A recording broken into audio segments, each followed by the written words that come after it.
Aujourd'hui, je vais parler de l'intégration de volailles dans un cheptel qui est déjà existant. Donc, les trucs que je vais donner, ça va être surtout pour les poules, mais c'est valable également pour les canards et les oies. D'abord, c'est des conseils, puis c'est aussi la façon idéale de procéder un peu. C'est pas nécessairement celle qu'on va utiliser dans toutes les mesures du quotidien. Puis, je vais parler un peu de mon expérience personnelle vis-à-vis ça, qu'est-ce que je fais en fin de vidéo.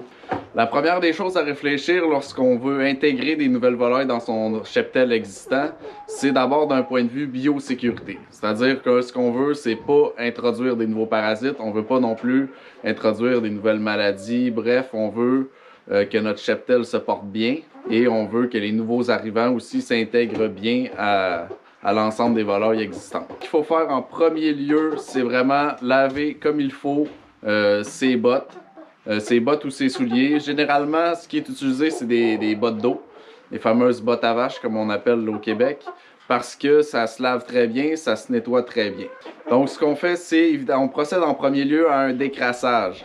Donc, il faut vraiment enlever manuellement tous les excréments ou tous les déchets solides, j'ai envie de dire. Puis ensuite, on va procéder à une désinfection. On fait ça pour s'assurer de ne pas amener des parasites ou des maladies de notre poulailler vers le poulailler où on va chercher nos volailles. Puis on va le faire également au retour, c'est-à-dire qu'on va nettoyer ses vêtements et nettoyer ses bottes lorsqu'on va rentrer dans son propre poulailler. On ne veut pas amener des parasites qui viennent d'ailleurs, puis on ne veut pas amener des maladies qui viennent d'ailleurs. Donc, une fois que nos vêtements et nos bottes sont bien propres, qu'on est sûr qu'ils sont désinfectés, la première des choses, c'est lorsqu'on va arriver chez la personne en question, on va observer le lieu de vie, puis on va observer les volailles. Qu'est-ce qu'on veut observer? Bien, on veut observer, par exemple, où est leur lieu de nourriture, quel type de nourriture ils ont, l'eau, quel est l'acheminement en eau, est-ce que c'est des petites tétines ou est-ce que c'est un abreuvoir? Ou est-ce que chez vous, c'est des petites tétines et est-ce que chez la personne en question, c'est un abreuvoir? Parce que ça va être des éléments qui vont être à considérer puis qui vont être à évaluer lorsque on va rentrer nos volailles. Par exemple, si la volaille en question est habituée à un abreuvoir et chez vous, vous avez un système avec des tétines, ben, il va falloir s'assurer que la volaille comprenne bien. C'est sûr que c'est facilitant puisque les animaux fonctionnent beaucoup comme les humains par mimétisme, donc il ne devrait pas avoir de problématique à ce que la poule comprenne bien le système, mais il faut vraiment s'en assurer. On veut observer également s'il y a un système de chauffage, c'est-à-dire souvent, c'est souvent le cas lorsque les petits poulaillers sont mal isolés, donc il va y avoir une lampe de chauffage ou que des personnes vont faire de l'anthropomorphisme. Donc il va y avoir des lampes de chauffage qui ne sont pas nécessaires. Mais ça fait en sorte que si, par exemple, là, on est en hiver, si je vais chez quelqu'un chercher des volailles et qu'elles ont un chauffage constant, on va dire de 15 degrés, et je les amène ici chez moi où ça peut tomber jusqu'à moins 15, là, on va avoir des problématiques au niveau de l'animal. Il y a plus de chances qu'il attrape un rhume, il y a plus de chances que la volaille en question n'ait pas eu le temps et n'ait pas été en mesure de faire sa mue, une mue conforme pour l'hiver. Donc, ça va vraiment impacter. Je prends toujours des volailles qui ne sont pas chauffées parce que, justement, c'est pas adapté pour chez moi. Ensuite, ben, ce qu'on veut voir aussi quels sont les liens, quelle est un peu la hiérarchie, si on veut. On veut voir c'est quoi les autres animaux qui sont en lien avec nos volailles. Parce que ça peut impacter notre recherche, ça va impacter notre façon de procéder, notre façon d'observer au niveau de l'évaluation manuelle de chaque individu, de chaque volaille, sur les maladies en question à vérifier. Bref, on veut voir une condition générale au niveau de la salubrité également, parce que, par exemple, si on constate que la ripe est humide, alors il se peut que, bien évidemment, le taux d'humidité va être élevé, mais si on constate que la ripe est humide, ça peut être parce que la personne n'a pas encore mis de la ripe, puis elle le fait normalement constamment. Mais ça peut être également parce qu'il y a un problème. C'est souvent humide, par exemple.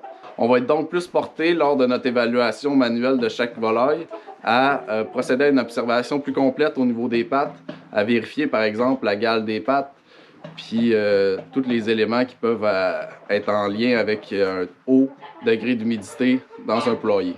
Le but, c'est pas de trouver le poulailler parfait. Le but, c'est juste d'avoir des indices, des éléments clés qui vont nous aider lors de l'évaluation de nos volailles. Ensuite, va venir le temps de prendre les volailles. Donc, on les a observés. On a observé le poulailler en question. On a observé également la façon dont il se déplace. particulièrement pour les palmipèdes, donc les canards, les oies, bref, la team de ce que j'appelle ceux qui sont en raquette.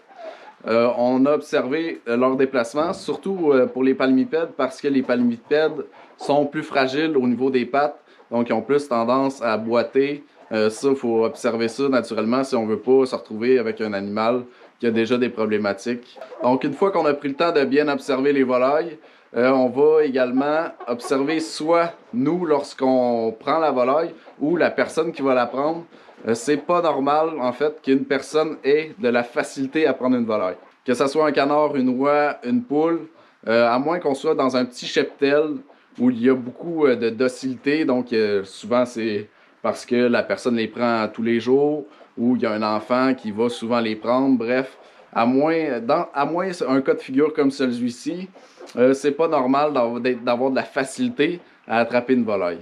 Les volailles vont toujours se débattre, c'est normal. Donc, c'est plus un signe de vigueur. Moi, si la personne a de la difficulté à attraper une volaille, une poule, une oie, pour moi, c'est une bonne chose parce que c'est un signe que l'animal est vigoureux.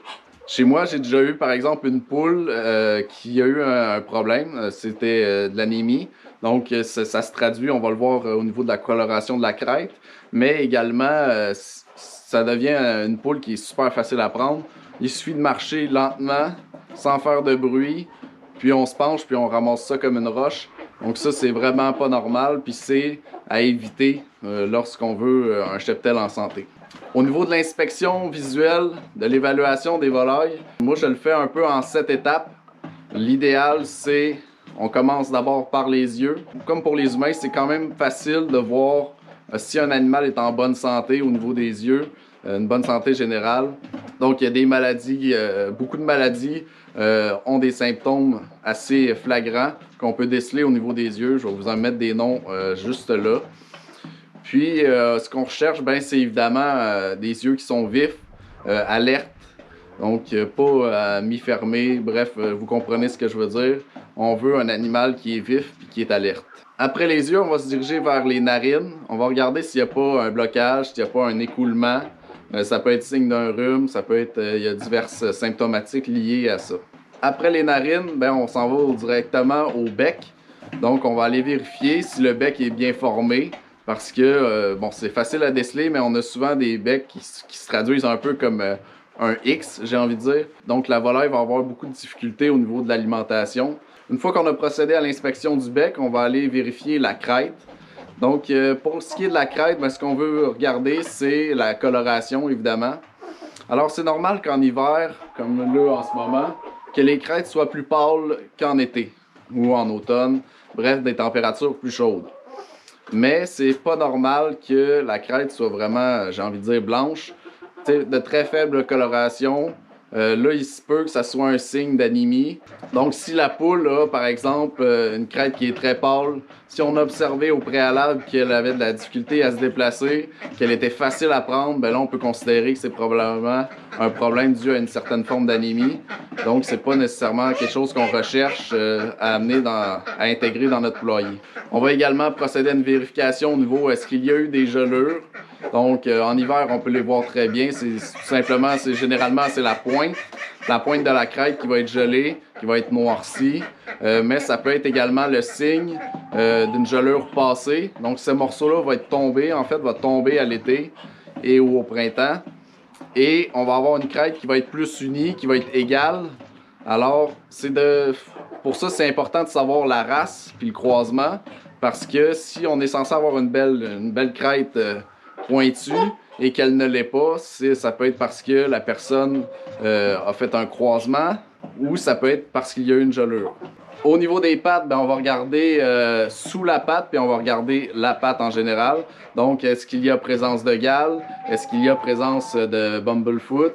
Il y a beaucoup de pathologies au niveau de la patte et qui sont liées évidemment à un milieu humide. C'est pour ça qu'au préalable, on voulait avoir observé l'humidité ambiante, mais l'humidité également de la ripe. Pour ce qui est de la patte, on va également observer la longueur des griffes.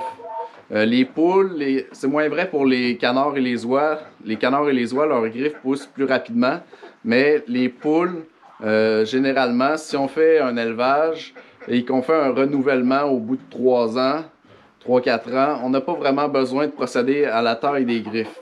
Si vous êtes face à une poule qui a des griffes très longues, ben là, on peut se questionner au niveau de son âge. Parce que ça veut vouloir dire qu'elle a probablement plus de 3-4 ans et faut que ça soit cohérent en fait avec ce que la personne va vous dire. Si la personne vous dit qu'elle a 1 an et demi puis qu'on voit des griffes très longues qui sont en train pratiquement de se retourner, on fait 1 plus 1, c'est sûr qu'elle n'a pas cet âge-là. 6e point, on va regarder le plumage.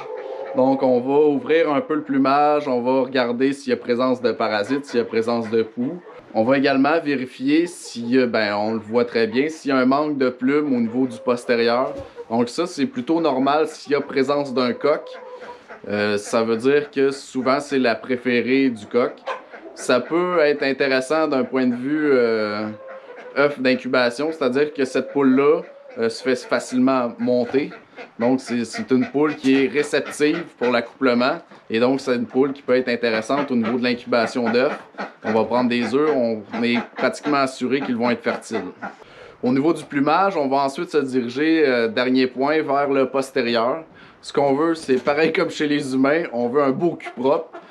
Pour ce qui est des poules, c'est pas normal d'avoir un cul qui est taché, qui est marqué par des selles qui sont molles. Donc, ça peut être dû à un problème digestif. Ça peut être également dû à un manque de perchoir ou à des surfaces planes.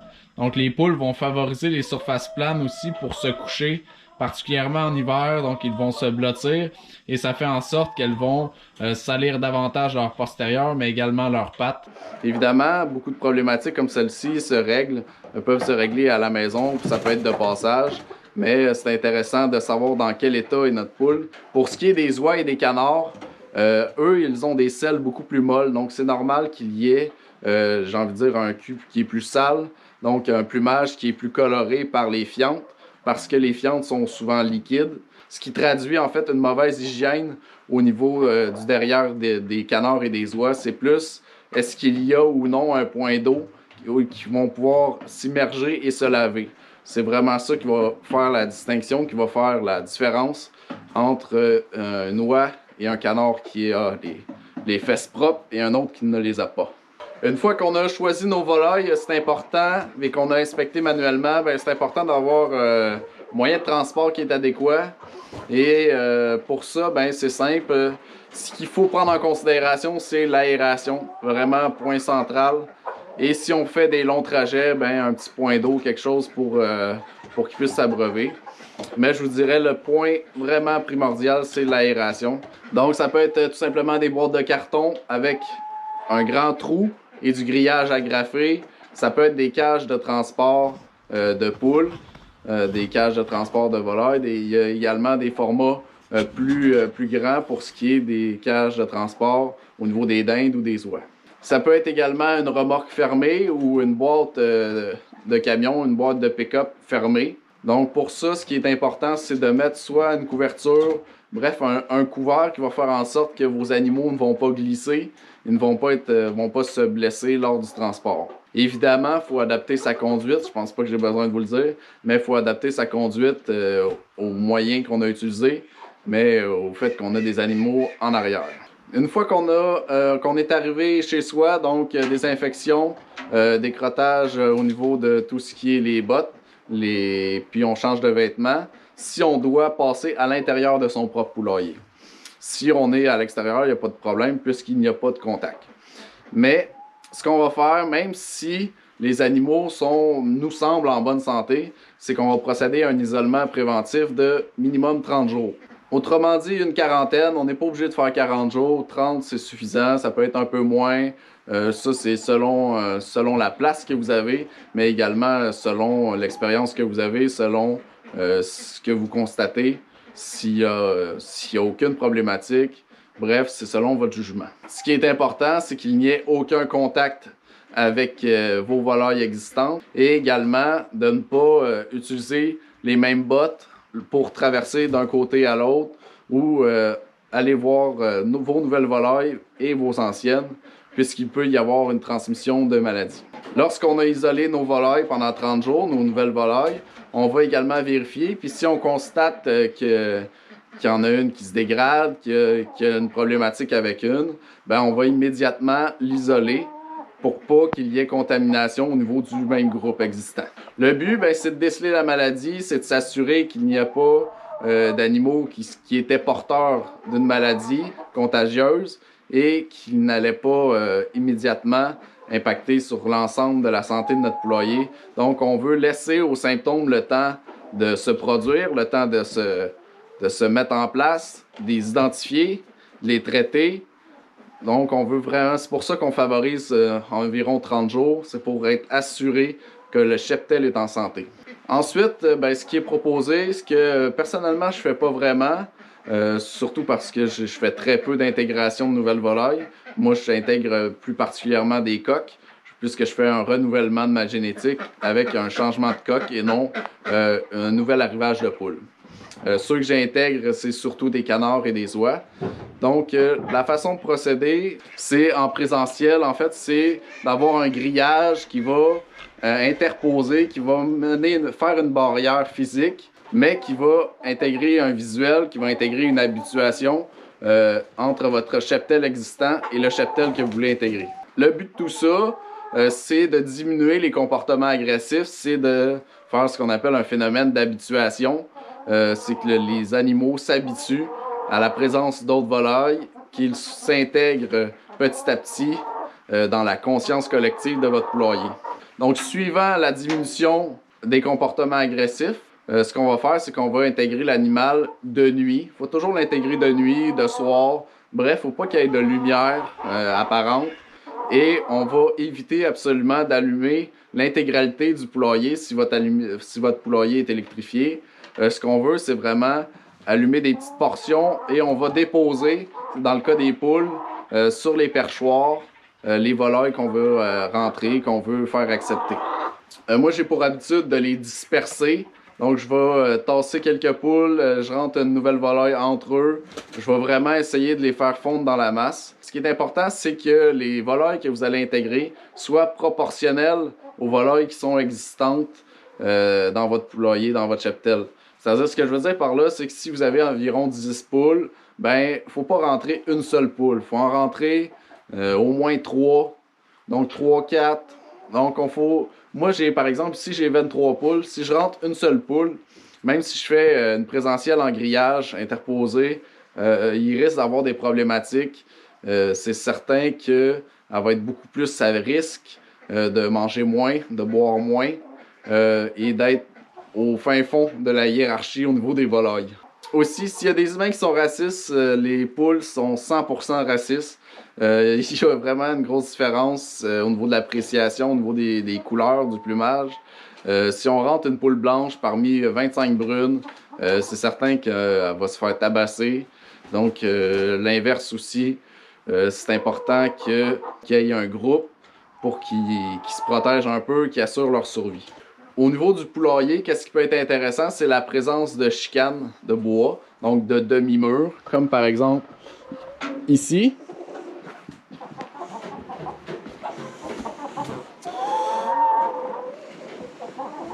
Donc, le but de ça, c'est que les nouvelles volailles ne soient pas toujours dans le champ visuel des anciennes. Si on est dans un endroit qui est large, qui est étendu, mais qui n'a pas de mur, ben tout de suite, les anciennes poules, ceux qui sont plus hauts dans la hiérarchie, si elles voient les nouvelles poules en train de manger ou les nouvelles volailles en train de manger, ben tout de suite, elles vont aller se diriger. Bref, elles vont vouloir picosser. Donc, ça fait une barrière physique. Puis ça permet une intégration plus lente, ça permet une intégration plus facile. Évidemment, lorsqu'on fait l'intégration, c'est sûr qu'il va y avoir un picossage, il va y avoir un bouleversement au niveau de la hiérarchie. Même les plus basses dans votre hiérarchie actuelle vont essayer d'assurer leur dominance sur les nouveaux arrivants. Donc, c'est important de laisser aller un peu cette petite guerre-là. C'est important de l'encadrer. Si on voit des présences de sang, il faut immédiatement isoler l'animal parce que tout le monde va se mettre dessus. Le sang est riche au niveau des nutriments et les poules sont friandes de ça. On veut aussi augmenter la disponibilité des mangeoires et de l'eau, des abreuvoirs, parce que les poules, tout comme les autres animaux, ont des routines et ils vont favoriser certaines mangeoires Donc, en intégrant une nouvelle mangeoire, par exemple, nos nouvelles volailles vont être plus portées à aller à celle-ci, puisque les anciennes vont conserver leur routine habituelle à manger à la même mangeoire. Donc, ça fait pas mal le tour pour ce qui est de la structure idéale de l'intégration de nouvelles volailles. Est-ce que je procède toujours ainsi? Chez moi, comme je fais peu d'intégration, je vous l'ai mentionné, mais je fais peu d'intégration, j'intègre pratiquement que des nouveaux coqs. Toutes les nouvelles volailles qui viennent de l'extérieur, qui viennent d'un lieu que je ne connais pas, d'une personne que je ne connais pas, je prends toujours 30 jours d'isolement, mais je ne fais pas nécessairement l'isolement en présentiel par interposition de grillage parce que moi je fais de l'intégration de nuit, je le fais en groupe. Puis j'observe assez facilement, je suis disponible lors de l'intégration, donc je sens pas le besoin de faire une intégration par grillage interposé. Sinon, par exemple, chez mes parents qui a le même cheptel que moi, donc je sais que les volailles sont en santé, je fais pas un isolement de 30 jours puisque j'ai déjà les connaissances au niveau du poulailler, de ses conditions de salubrité, des maladies existantes, bref, je suis déjà informé de tout ça. Donc, ce que je fais, c'est tout simplement une intégration en groupe, encore une fois, de nuit. Donc, ça fait le tour un peu pour ce qui est de l'intégration des volailles. Fait que bonne intégration, les amis.